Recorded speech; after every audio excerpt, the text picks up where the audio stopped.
आप देख रहे हैं KP news India. Lucknow Uttar Pradesh में एक प्रेस कॉन्फ्रेंस के दौरान कांग्रेस की राष्ट्रीय प्रवक्ता सुप्रिया श्रीनेत ने लखनऊ में एक प्रेस कॉन्फ्रेंस के दौरान बीजेपी सरकार पर हमला बोला। उन्होंने केंद्र सरकार की टैक्स नीति पर सवाल उठाए और इसे जनता के लिए नुकसानदायक बताया। सुप्रिया ने सोशल मीडिया पर बीजेपी पर निशाना साधने के बाद अब सार्वजनिक मंच से भी सरकार को घेरा। केपी न्यूज इंडिया से डॉक्टर निजामुद्दीन अख्तर। बहुत आपका धन्यवाद। मंच पर बैठे हुए डॉक्टर सीपी राय जी के साथ हमारे मीडिया और सोशल मीडिया के सारे वरिष्ठ सहयोगी, पत्रकार बंधु, सबसे पहले तो नववर्ष की बहुत बहुत शुभकामनाएं। 10-15 दिन तो नववर्ष की शुभकामनाएं दी जा सकती है। आप सबको नववर्ष मंगलमय हो और आशा करते हैं कि वर्ष आपके जीवन में हर्षोल्लास, सचेतना का वर्ष।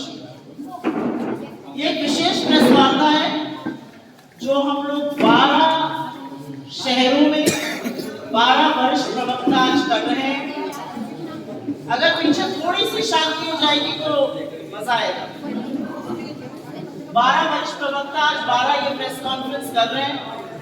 ये प्रेस कॉन्फ्रेंस हम लोग 10 दिन पहले करना चाहते थे, लेकिन जैसा कि आपको पता है डॉक्टर मनमोहन सिंह जी के दुखद निधन की वजह से कांग्रेस पार्टी ने 3 तारीख तक सारे अपने कार्यक्रम स्थगित किए थे और उसके बाद जब कार्यक्रम शुरू हुए तो उसमें पहले चरण में हम ये प्रेस वार्ता कर रहे हैं। ये प्रेस वार्ता एक अहम मुद्दे पर है और आपके सामने मैं मुखरित हूँ। पहले अपना ओपनिंग वक्तव्य दूंगी, इसके बाद आपके सवालों का स्वागत। आज से कुछ ही दिन के अंदर, आज 9 तारीख हो गई है, करीब 21-22 दिन के अंदर इस देश में मोदी सरकार यूनियन बजट पेश करेगी और वो यूनियन बजट इस देश का भविष्य तय करेगा। अभी आपने देखा ही 48 घंटे पहले ग्रोथ रेट आई है 6.4%। तो वो जो यूनियन बजट होगा वो इस देश के अर्थव्यवस्था की, इस देश के रोजगार की दिशा और दशा दोनों तय करेगा। वो तय करेगा कि क्या इस देश में निवेश और उपभोग होगा। वो तय करेगा कि क्या महंगाई की मार से जो लोग जूझ रहे हैं उनको कुछ राहत मिलेगी। और सबसे बड़ी चीज वो तय करेगा कि आपके जैसे और हम जैसे तमामों करोड़ों लोग जो टैक्स की मार और टैक्स के बोझ के नीचे उसके तले दबते जा रहे हैं, क्या उनको कोई राहत मिलेगी। और किसी भी आकलन से पहले टैक्स पर आज बात करनी जरूरी है, क्योंकि आजाद भारत में पहली बार सूट बूट की नरेंद्र मोदी सरकार ने इनकम टैक्स को कॉर्पोरेट टैक्स से ज्यादा कर दिया है। मतलब जो धन्ना सेठ, जो बड़े बड़े पूंजीपति हैं, वो आपसे, हमसे, इस देश के गरीब वर्ग से कम टैक्स दे रहे हैं। गला आपका लेता जा रहा है टैक्स पर। आपके बच्चों की पढ़ाई, आपकी दवाई पर उसका असर पड़ रहा है।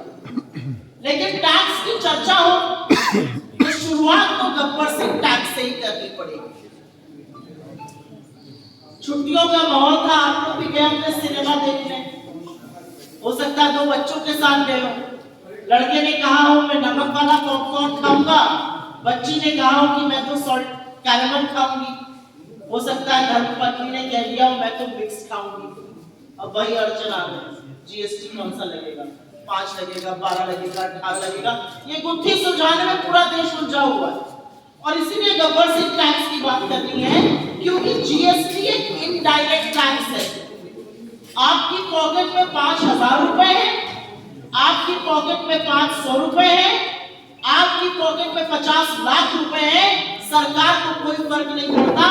अगर आप आज की तारीख में कोई सामान खरीदते हैं तो गरीब हो या अमीर, उसको एक बराबर जीएसटी का टैक्स देना है। और इसीलिए इनडायरेक्ट टैक्स को डीमेरिट टैक्स कहा गया। ये उपभोग पर टैक्स होता है, ये कंजम्पशन टैक्स होता है। आप जो भी खरीदिएगा, आपने जूता खरीदा, आपने शर्ट खरीदी, आपने आटा खरीदा, दही खरीदी, उस पर एक बराबर टैक्स देना है। इस देश का सबसे अमीर आदमी मुंबई के नरमत पॉइंट पर भी वही टैक्स दे रहा है जो हजरतगंज का रिक्शे वाला दे रहा है। एक माचिस की डब्बी पर, एक बाल्टी के मग पर, एक कॉटन की शर्ट पर, एक हवाई चप्पल पर। यह असलियत है जीएसटी। और जीएसटी को जिस तरह से बढ़ाया जा रहा है, रोजमर्रा की आवश्यक वस्तुओं पर जिस तरह से जीएसटी का प्रहार किया जा रहा है, उससे पूरी तरह से रायता फैलाकर रखा है सरकार ने पूरे देश में। आटे पर दही जीएसटी है, दही पर जीएसटी है, दवाई पर जीएसटी है, पढ़ाई पर जीएसटी है, अब पॉपकॉर्न पर जीएसटी है, पुरानी कार बेचने पर जीएसटी है। ऐसी कौन सी चीज है जिस पर सरकार जीएसटी जमकर नहीं वसूल रही है? शायद अभी तक सांस लेने पर टैक्स नहीं लगाया गया, बाकी हर जगह हर व्यक्ति टैक्स दे रहा है। हर महीने मोदी सरकार बढ़ चढ़कर सीधा ठोकर बताती है हमने इस महीने इतना जीएसटी कलेक्ट किया।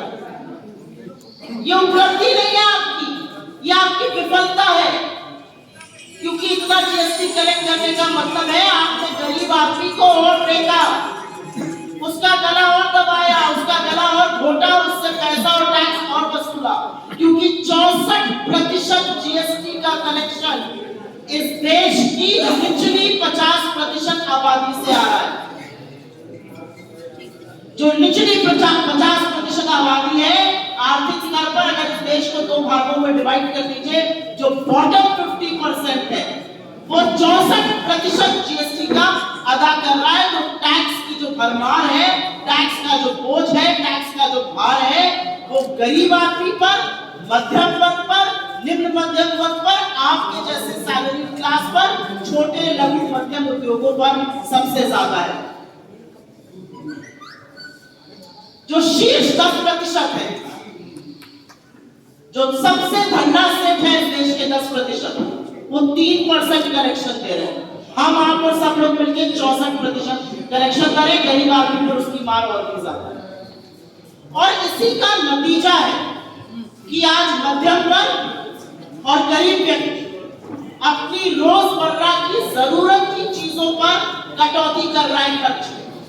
और मैं कोई भी चीजें बिना आंकड़े के व्हाट्सएप का पन्ना पढ़ के नहीं बोलता, वो दूसरे दफ्तर में होता है। आंकड़ों के साथ आपको बता रही हूं कि आज की तारीख में आम मध्यम वर्ग के लोग खाने पर, बच्चों की शिक्षा पर कम खर्चा कर पा रहे हैं, क्योंकि इतना जीएसटी, इतना टैक्स का बोझ है। और ये और भी भयावह हो रहा है क्योंकि बेरोजगारी है, महंगाई है, आय कम है, और उसके बाद इतना बड़ा टैक्स का बोझ। आप लोग शिव शांति रखिए प्लीज, पीछे 2 बार मैंने दरख्वास्त करी। आज की तारीख में मध्यम वर्ग और निम्न मध्यम वर्ग अपने बच्चों को कॉलेज से डिग्री पूरी नहीं करा पा रहा है। 50,000 लोगों ने सेंट्रल यूनिवर्सिटी से बिना डिग्री पूरी किए एडमिशन कैंसिल हुआ है।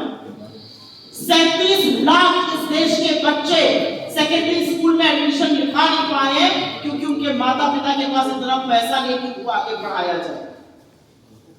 बुजुर्गों से पूछिए, हेल्थ इंश्योरेंस कराने जाते हैं, 18% जीएसटी देना है हेल्थ इंश्योरेंस में। लाइफ इंश्योरेंस और हेल्थ इंश्योरेंस पर आप 18% जीएसटी ले रहे हैं।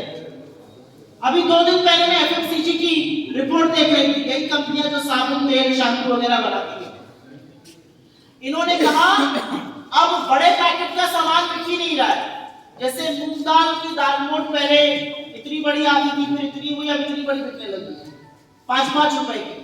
5 केजी पहले इतना बड़ा था, फिर इतना हुआ, अब 2-2, 3-3 बिस्कुट बिकते हैं। वही हाल एफएमसीजी का भी हो गया, छोटे छोटे पैकेट बिक रहे हैं। और ये सहूलियत नहीं है, क्योंकि लोगों के पास बड़ा पैकेट खरीदने का पैसा नहीं है, उनका सामर्थ्य नहीं है। और इसका नतीजा आपको उपभोग पर दिख रहा है, कंजम्पशन पर दिख रहा है। मैंने कहा ना, लोग रोजमर्रा की जो चीजें हैं उस पर कम खर्चा कर रहे हैं। यही नहीं, लोग अपनी बचत से पैसा निकाल के खर्चा करने को मजबूर है। हिंदुस्तान का सेविंग रेट 50 साल में सबसे कम लेवल पर है। आज की तारीख में करीब 9.5 लाख करोड़ रुपए सेविंग के उड़ गए पिछले 5 सालों में। लोग मजबूर हैं अपने ईपीएफ, अपने बैंक अकाउंट की सेविंग से निकालकर खर्चा करने के लिए। यही नहीं, 2024 के चुनाव में महामानव ने कहा था मंगलसूत्र छीन लेंगे।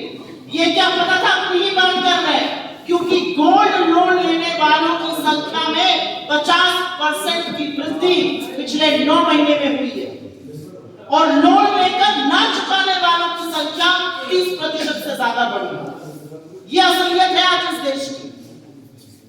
असलियत यह है कि उपभोग कम हो रहा है, बेरोजगारी से लोग जूझ रहे हैं, टैक्स और महंगाई की मार है, उसके चलते अपनी भविष्य की निधि से लोग पैसा खर्च करने को मजबूर है, अपना गहना जेवर गिरवी रखकर आज जीवन यापन किया जा रहा है। लेकिन ये जो जीएसटी की गुत्थी है उसको सुलझाने से पहले एक यहाँ पर तथ्य रखना जरूरी है। आपकी जेब से कितना पैसा जा रहा है, आपके बच्चे की फीस जा पा रही है कि नहीं जा पा रही है, आप बच्चे को महंगे स्कूल से निकाल कर सस्ते स्कूल में डाल रहे हैं, आप अपने माता पिता का हेल्थ बीमा करा पा रहे हैं कि नहीं करा पा रहे हैं, आप 5 किलो दाल की बजाय 2.5 किलो दाल पर आ गए, आप अरहर की दाल के बजाय मूंग दाल खाने लगे।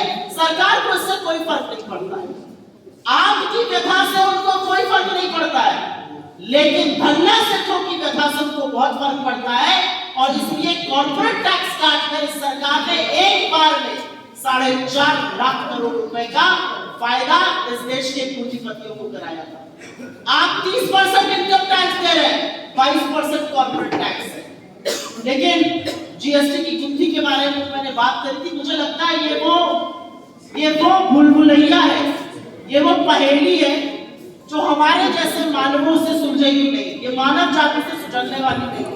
पॉपकॉर्न पर जैसा मैंने बोला था 5%, 12%, 18%, ये गुड एंड सिंपल टैक्स है। जितना सिंपल रहेगा उतना इजी रहेगा। कांग्रेस पार्टी का अधिकार है कि एक नहीं तो ज्यादा से ज्यादा 2 लेवल ऑफ टैक्स होना चाहिए। इस सरकार में आपको पता है कितनी जीएसटी की दरें है? कोई बताएगा मुझे आपको? 9, एक नहीं 2 नहीं 9 जीएसटी की दरें हैं। 0%, 0.25%, 1.5%, 3%, 7.5%, 12%, 18%, 28%, और इनमें अगर आप सेस और सरचार्ज को शामिल कर लीजिए तो 50 और आ जाएगा। लेयर पे लेयर जीएसटी की है और इसको ये कहते हैं गुड एंड सिंपल टैक्स। इसका एक बहुत बड़ा नुकसान लोगों को तो हो ही रहा है, छोटे लघु मध्यम उद्योगों को भी हो रहा है। लेकिन ऐसा नहीं है कि आप जीएसटी दे रहे हैं और कोई मजा नहीं मार रहा है। कुछ लोग हैं जो इसमें भी फायदा उठा रहे हैं, उन पर भी सरकार की विशेष कृपा है। जीएसटी इंटेलिजेंस महानिदेशालय डीजीजीआई के अकॉर्डिंग 2023-24 में 2 लाख करोड़ की जीएसटी चोरी हुई। इनपुट टैक्स क्रेडिट के माध्यम से 35,000 करोड़ की चोरी हुई। 25,000 करोड़ की जीएसटी से जुड़ी चोरी, 18,000 फर्जी संस्थाओं के थ्रू हुई। आपका गला दबाकर टैक्स वसूला जाएगा। आप जब जाएंगे बिग बाजार या कोई और बाजार तो वो लिखेगा 5%, 12%, 18% जीएसटी। लेकिन लोग हैं जो मिलकर अफसरों के साथ इस पर भी लूट मचा रहे हैं। अंत में मैं सिर्फ इतना कहना चाहती हूं कि 48 घंटे पहले जो सरकार का ग्रोथ नंबर आया वो 6.4% आया। 7-8% भूल जाइए, डबल डिजिट मोदी जी बात करते थे, भूल जाइए। 6.4% 4 साल में सबसे कम, कोरोना महामारी के बाद का सबसे कम फिगर है। ये नंबर नहीं है, ये कितनी नौकरियां बनेगी, कितना निवेश होगा, कितना उपभोग होगा, कैसे कैसे राहत मिलेगी, उसका सूचक है। और राहत मिलने वाली दिख नहीं रही। सरकार के बददिमाग मंत्री और तमाम भाजपा के प्रवक्ता और उनके नेता कटाक्ष कर ले, कुछ भी कह ले। मनमोहन सिंह जी के शासनकाल में जीडीपी ग्रोथ रेट 10 वर्ष में औसतन 7.5% रही। उस वेबसाइट को ही बंद कर दिया जाता है अपनी 6.5% में छुपाने के लिए। उससे फर्क नहीं पड़ता है। फर्क ये पड़ता है कि आप इस देश की जनता के लिए क्या कर रहे हैं। आप $5 ट्रिलियन इकोनॉमी का झुंझुना बजाकर गरीब आदमी का, मध्यम वर्ग का और निम्न मध्यम वर्ग का पेट नहीं भर पाएंगे। वो ढोलना आप बजा रहे थे 2022 के लिए, 2025 आ गया। और $5 ट्रिलियन इकोनॉमी बनने के लिए आपको 10% से ग्रो करना है, आप 7% ग्रो नहीं कर पा रहे, 6.5 नहीं कर पा रहे।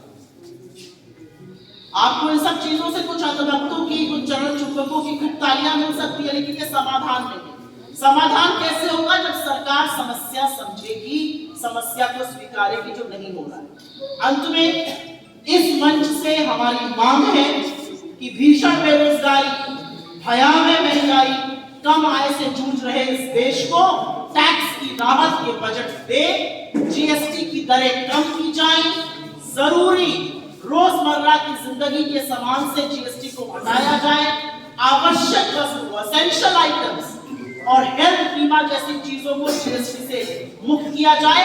और अंत में मेरा एक बहुत बड़ा सुझाव है, आपने हमारी स्कीमों के नाम चुरा के अपनी स्कीम बना ली, खूब मार्केटिंग कर, अच्छी बात है, हम भी आपसे सीख रहे हैं। हमारी एक और स्कीम है, हमारा घोषणा पत्र पढ़िएगा 2024 का न्याय पत्र, उसमें जीएसटी 2.0 का जिक्र है, जो जीएसटी के परिवेश को सरल भी करेगा और एक ताजा नए रूप से प्रस्तुत भी करेगा। उसको उठा लीजिए, अपने ही लिए, अपने ही श्रेय ले लीजिए, लेकिन इस देश के लोगों को टैक्स की कहर से कुछ राहत दीजिए। ये हमारी मांगे हैं।